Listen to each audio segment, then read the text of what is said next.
Os queridos irmãos, abrindo a Bíblia, acompanhando com oração a mensagem desta noite, não é? Mensagem evangelística, com base nesse texto lido, que é muito conhecido. É um texto que tem dois episódios, um imediatamente ao outro, ou introduzido no meio do outro, interferindo no outro, que foi a filha de Jairo, a mulher que tinha um fluxo de sangue. Aqui nós vemos, meus irmãos, três grupos de pessoas, ou três protagonistas aqui nesse episódio do ministério de Jesus. Nós temos a multidão, nós temos a mulher e nós temos Jairo.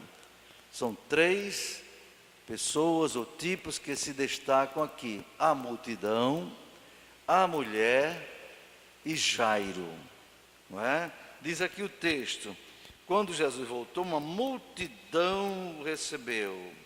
Uma multidão recebeu porque todos estavam esperando.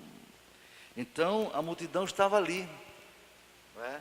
Por que a multidão estava esperando Jesus? Porque a fama de Jesus correu por toda a Galileia, por toda a Judéia, por todo Israel, não é? Então a multidão queria ver um profeta que operava milagres. Essa era, digamos assim, a motivação da multidão, da massa. Ver o profeta da Galileia que operava milagres, estava esperando Jesus, não é? Estava ali. Outra coisa que você vê a multidão mais na frente, a multidão apertava Jesus. Lá no meio do episódio, quando Jesus pergunta quem tocou nele, aí o apóstolo diz: mas todos te apertam, Senhor. E por que perguntas quem me tocou? Aquela multidão. Então a multidão é assim uma massa, meu irmão, que não tem uma identidade. Multidão não tem identidade, não é verdade? Multidão é grupo, é uma multidão de gente, entende? Multidão, o nome que tem é isso mesmo, é multidão, a massa. Mas então a atitude da multidão era essa: esperar, querer ver a coisa, querer ver milagre, assistir espetáculo. A multidão queria ver Jesus operar milagres, tanto que Jesus uma vez disse assim, eles queriam ver Jesus, achavam maravilhoso ver Jesus multiplicar pão, multiplicar peixe, não é? E uma vez o povo estava atrás de Jesus e disse: olha, vocês estão me buscando, viu? Não é por causa da minha palavra, vocês estão andando atrás de mim por causa da comida que perece. Está vendo? Um tipo de gente que anda atrás de Jesus por causa da comida, de bênçãos. Não, irmão, nós devemos buscar Deus não por causa disso. Esse não é o objetivo, buscar bênção, prosperidade material, não. Como diz a tal da teologia da prosperidade, não é? Nós devemos buscar Jesus porque Ele é o nosso Salvador, Ele morreu por nós, Ele é Deus, para adorar, para glorificar, para exaltar o seu nome. Agora, bens materiais, como é que a gente pode ver isso? São consequência do nosso relacionamento dele. As bênçãos não são a finalidade da vida do crente. As bênçãos não são a finalidade, o objetivo da igreja. As bênçãos são consequência do nosso relacionamento com Deus. Ela vem porque Deus abençoa, porque Deus manda. Para as pessoas que não têm Jesus, que são criaturas de Deus, Ele permite que as pessoas tenham as coisas. Mas para quem é filho de Deus, Ele dá, Ele concede, Ele abençoa, não é? Então, não se deve buscar Jesus para ver coisas, para ganhar coisas, ganhar bênção, não. A gente deve buscar Jesus para agradecer pelas bênçãos que Ele nos concede. Então a multidão não tem muita coisa o que se dizer dela, não é verdade? A multidão oprimia, está entendendo? Não adorava, somente queria ver as coisas. O segundo personagem que eu quero destacar, não pela ordem, não é? É a mulher. Quando aquele homem chamado Jairo foi procurar chamar Jesus para ir na sua casa, porque ele tinha um problema muito sério, não é? A filhinha dele, filha única, você sabe o que é filho, e sendo filho único, ou filha única, aí o valor é muito maior, não é? A perda é muito maior, caso aquela pessoa, aquele filho, aquela filha pereça, não é? Então, mas enquanto Jairo está convidando Jesus para ir na casa dele, orar pela sua filha, não é? Então entra em cena uma personagem inesperada, que alguém poderia dizer que ela chegou na hora errada ali, não é? Quem estava ali agora, que tinha prioridade, era Jairo, estava convidando Jesus para ir à sua casa, mas esse que entra em cena, a mulher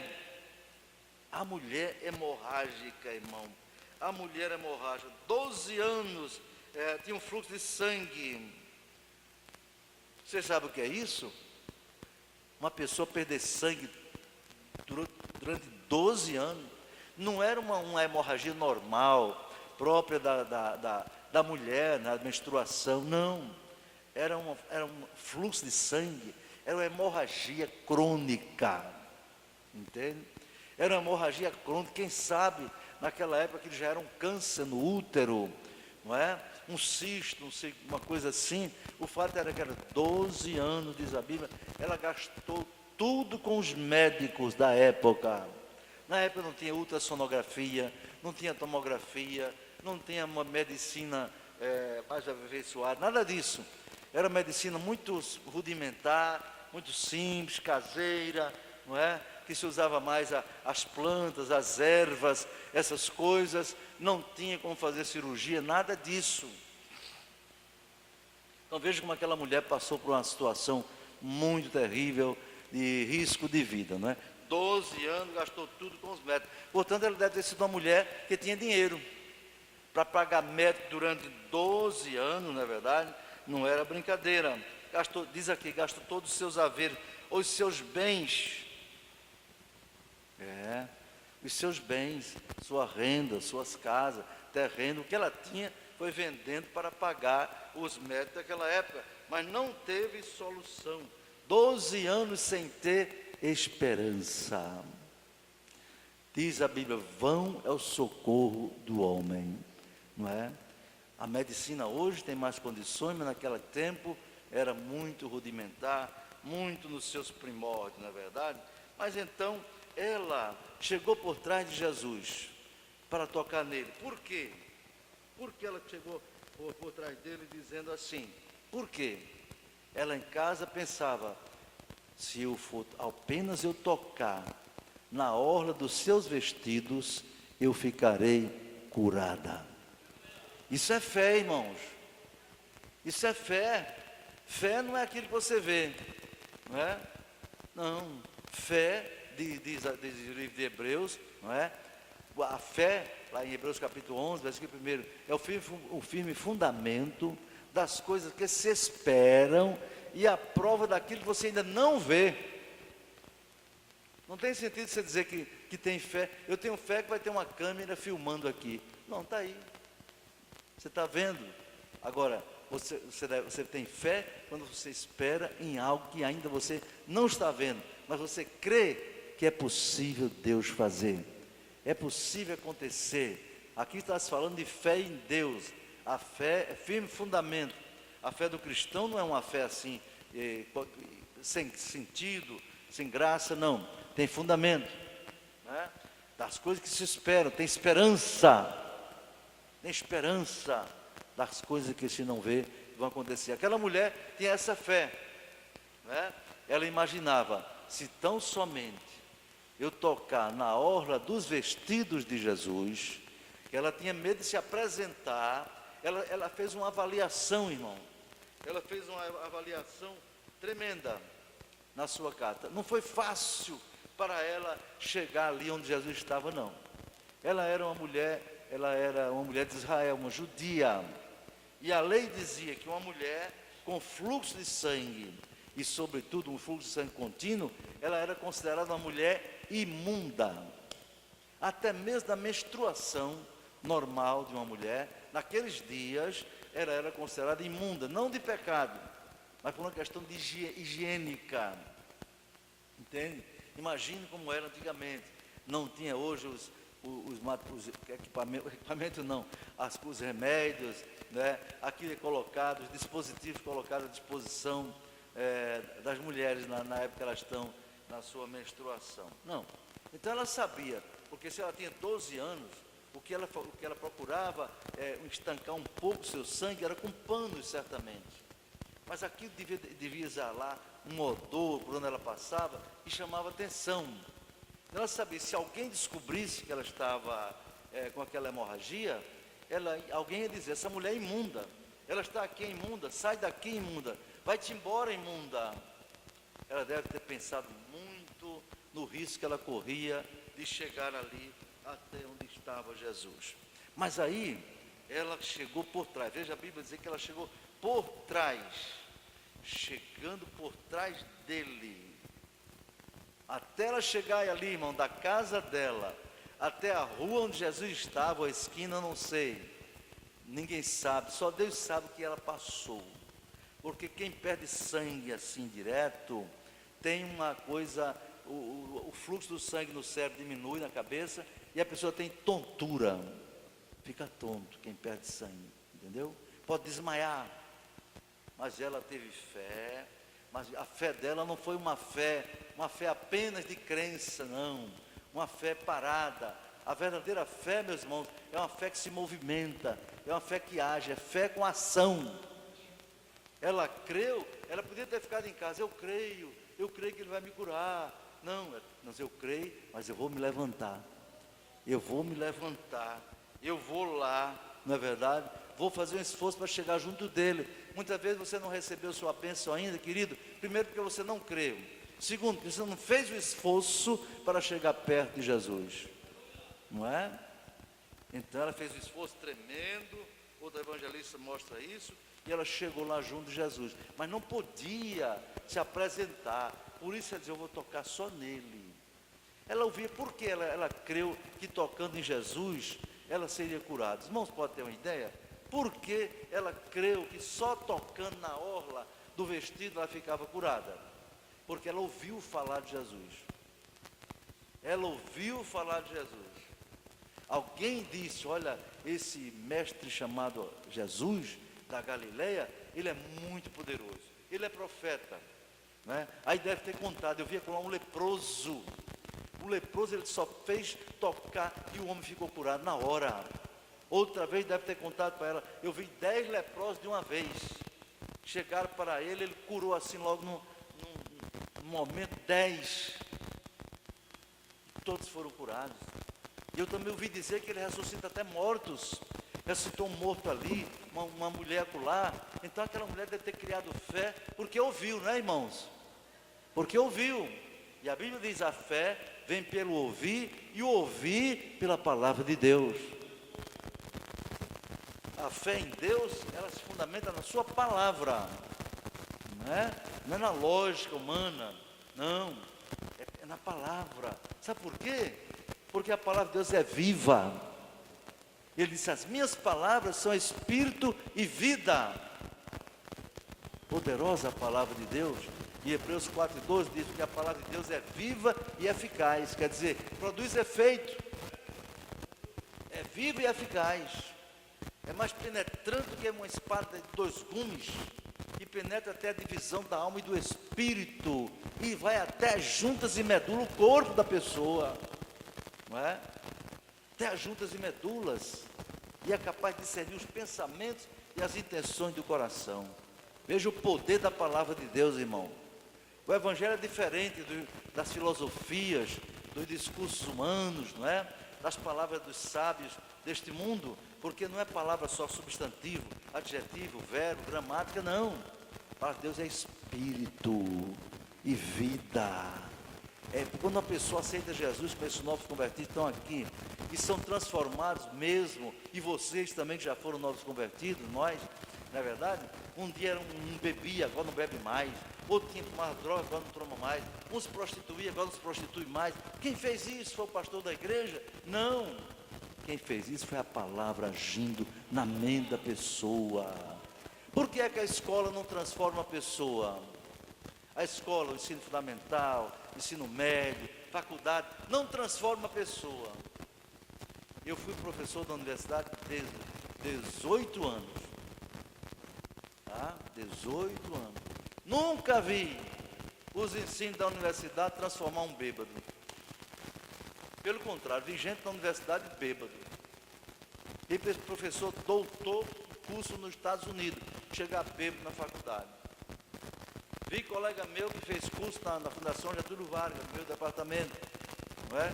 Ter a sua esposa e ter mais 2 mulheres, não sei o quê. Por quê? Ensino universitário não transforma ninguém. As escolas e faculdades apenas transmitem informações e conhecimento científico, nada mais, porque aquilo tudo age de fora para dentro da mente da pessoa, enche a cabeça de conhecimento, não é verdade? Conhecimento e mais conhecimento acadêmico, não transforma ninguém. Se a pessoa tem tendências mais na sua vida, não vai ser transformado, vai ser apenas um pecador, bem ilustrado, um pecador cheio de conhecimento, só isso.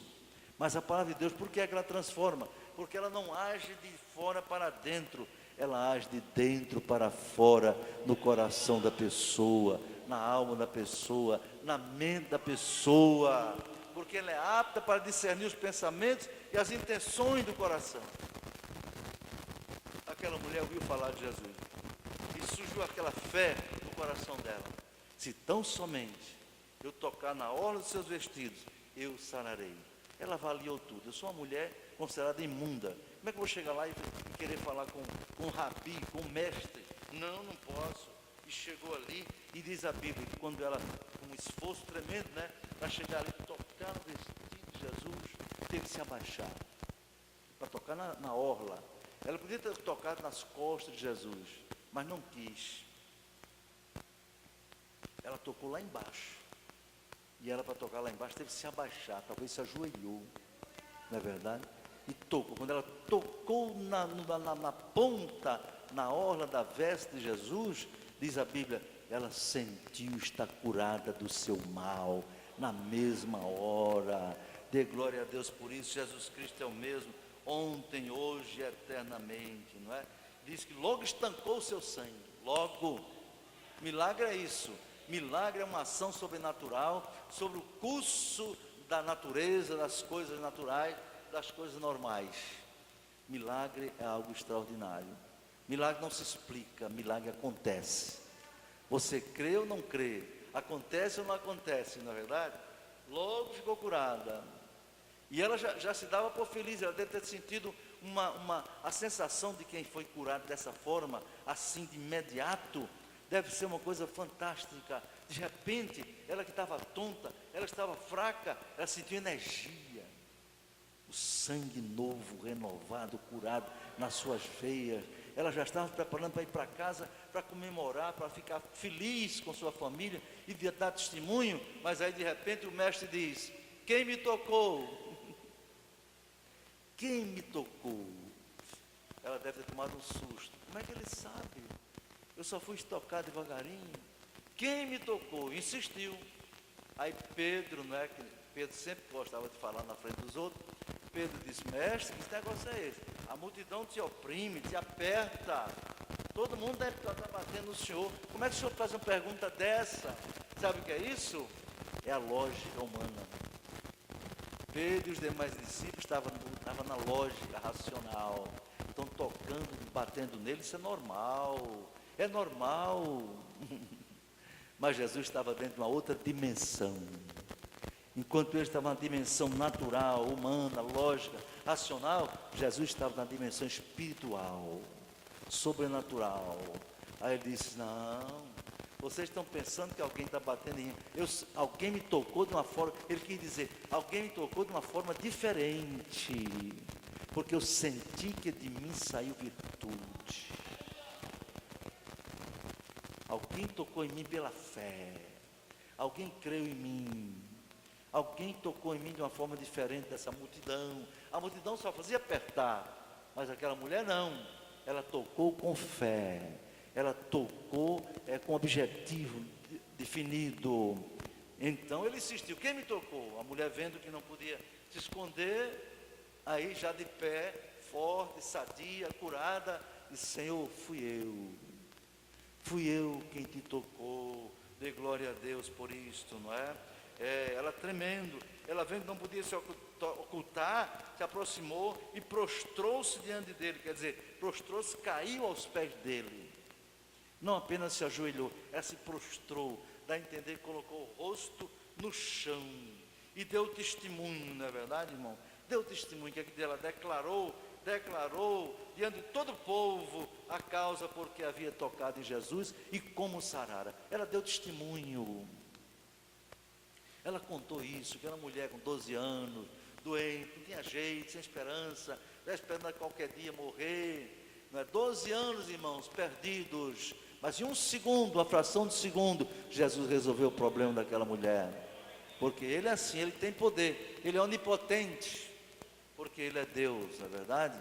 Então, quando Jesus ouviu o testemunho daquela mulher, né, então Jesus se volta para ela e diz: filho, tem bom ânimo, filha, a tua fé te salvou, vai em paz. A mulher ali ganhou 3 coisas que ela não esperava. Primeiro, ela foi chamada de filha. Filha. Quem é filho ou filha aqui, levante a mão assim. Filho de Deus, dê glória a Deus. Pois João 1,12 diz, não é? Veio para o que era seu e seus não receberam, mas a todos quanto o receberam, deu-lhes o poder de serem feitos filhos de Deus, a saber, os que creem no seu nome. Então todo mundo é criatura de Deus, mas só é filho de Deus quem crê em Jesus Cristo como seu Salvador. Glória a Deus. Bom, essa foi a atitude do segundo personagem, né? Primeira multidão, não tem muito o que dizer, só fazia esperar, aplaudir, né? Apertar e nada mais. Aí a mulher não, a mulher teve um ato de fé, a mulher foi junto de Jesus com fé, e por isso recebeu a benção. E agora o terceiro personagem, que poderia ser o segundo, foi o homem chamado Jairo, aquele que a narrativa começa falando dele, né? Um homem importante, ele era príncipe da sinagoga, irmão. Veja agora a atitude do Jairo, né? A atitude do Jairo, meu irmão, príncipe da sinagoga, era um homem importante, na hierarquia religiosa de Israel, príncipe da sinagoga, digamos assim, é como um pastor presidente numa igreja como essa, né? Príncipe da sinagoga, viu? Um homem importante. Mas o que aconteceu? Vamos ver a atitude dele. A atitude dele, ele se humilhou, não é, irmão? Imagina um príncipe da sinagoga sair da sua casa, não é? Todo mundo conhecia ele, todo mundo conhecia Jairo. E agora vai aquele homem depressa, chega onde Jesus está e se ajoelha aos seus pés. Irmão, prostra-se aos pés de Jesus. Ele se humilhou. Olha, a coisa mais difícil do mundo é um rico se humilhar, é um político se humilhar, é um governador se humilhar, um prefeito diante de Deus, um presidente da república. Então, misericórdia. Eu digo que esse povo só pisa no chão porque não consegue vencer a força da gravidade. Se eles pudessem, alguém pudesse fabricar um sapato especial para eles, eles comprariam, seja quanto for, para andar sem pisar na rua, no chão. Tal é a sua importância, como ele se sente, né? Agora você vê um homem cair prostrado, com o rosto no chão, diante da multidão, meus irmãos. Não é fácil não. Tem crente que chega aqui na igreja, bota só um joelho no chão e o outro já fica em pé para se levantar rapidinho. Ou então, quando vai dormir, Senhor, graças a Deus por esse dia abençoado, amém. Cai na cama. Quando se acorda, graças a Deus pela noite de paz, amém. E sai logo. Isso é oração de preguiça. A Bíblia diz: não te apresse em sair da presença de Deus, porque Ele não se agrada com sacrifício de tolo. Ele quer que você converse com Ele, fale com Ele, é o seu Pai, não é? Querendo ouvir a sua voz.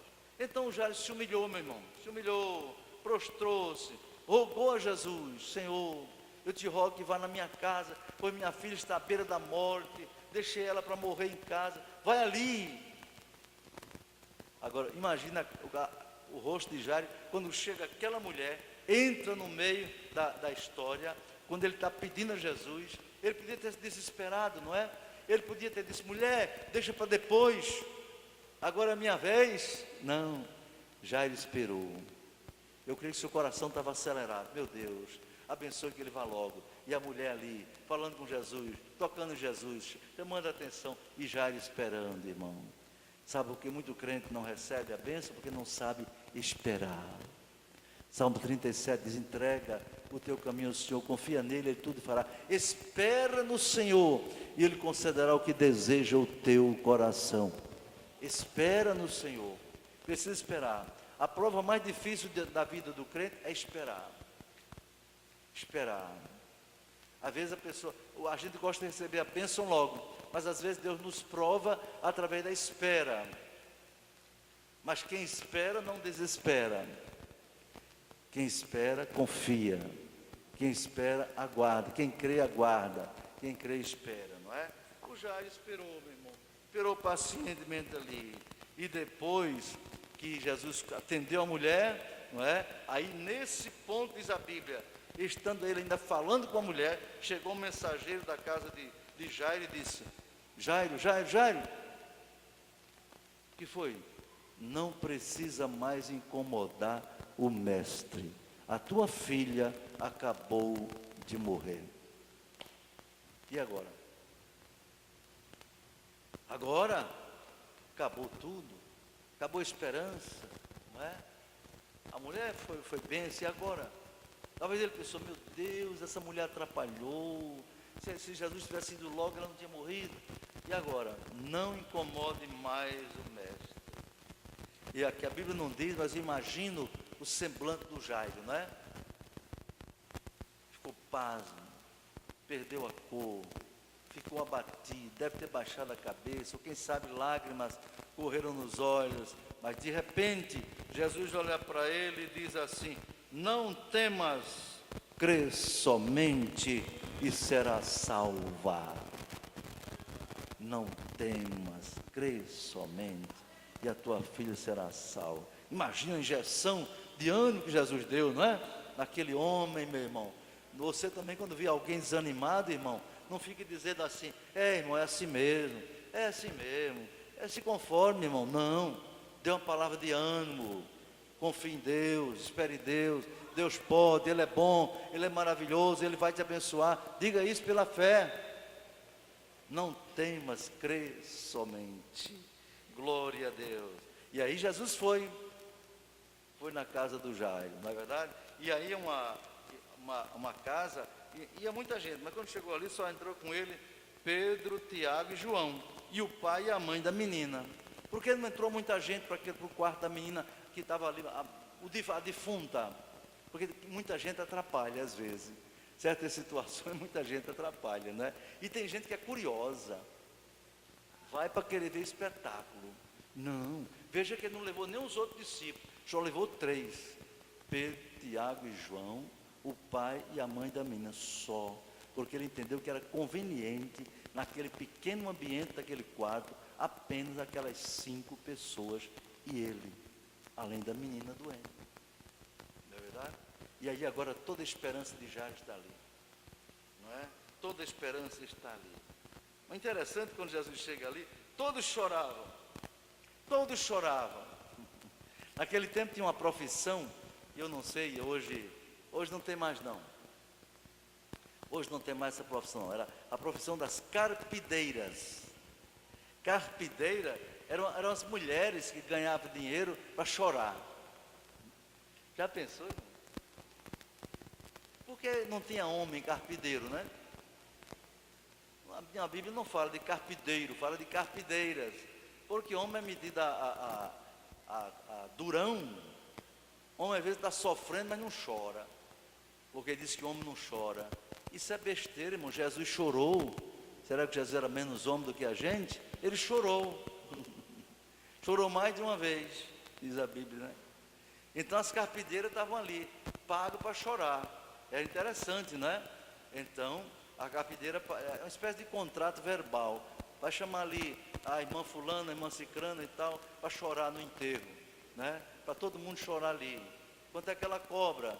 Aí a mulher dizia, bem, depende, se é para chorar meia hora, é tanto, se for para chorar uma hora, é o dobro, não é? E acertava o contrato e a mulher chorava. Eu acredito que tem uns que abriam a boca bem grande, bem longe. Essa ganhava mais, essa tinha uma gratificação a mais, né? Outras choravam baixinho, ganhava menos. Tudo chorando. Aí Jesus vai entrando, aquele povo todo chorando, já disse, ei, não precisa chorar não. A menina não está morta, mas dorme. A menina não está morta, mas dorme. Para Jesus a morte é apenas um sono. Ele pode despertar a qualquer hora. E se não despertar agora, todos os que morreram em Cristo, um dia vão acordar do sono da morte e vão ressuscitar. Louvado seja Deus. Aí, meus irmãos, aquele povo estava chorando, de repente, aquele povo estava chorando, agora parou o choro. As carpideiras pararam de chorar, que aquele choro artificial, e começaram a sorrir. Diz o texto, e riam-se dele. Estava tudo chorando, de repente estão rindo. Acho que botaram a mão na boca e disse, coitado.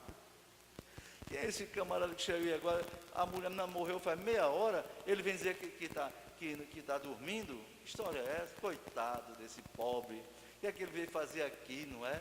Coitado, não sabe de nada esse forasteiro aí. Não sei para que trouxeram ele para cá. A menina morreu, agora vem dizer que está dormindo. Que coisa mais absurda, não é? Aí Jesus entra no quarto, sem perder tempo, né? Chega para a menina defunta, o corpo frio já, pega na mão e diz, menina, a ti te digo, levanta-te. E a menina ressuscitou, se levantou, ficou de pé, é verdade? Aí pronto, a menina ficou de pé, aí Jesus, ela se levantou, e Jesus mandou que desse de comer a ela, pronto. A menina já acordou, agora vai dar de comer que ela está com fome. Desses dias todo doente, não comia direito, agora vai dar de comer que ela está com fome. No instante o pessoal ficou, agora, primeiro foi choro, depois foi risada, agora foi espanto. Que homem é esse? Que homem é esse que ordena a morte e ela vai embora? Sabe por quê? Porque ele é o autor da vida.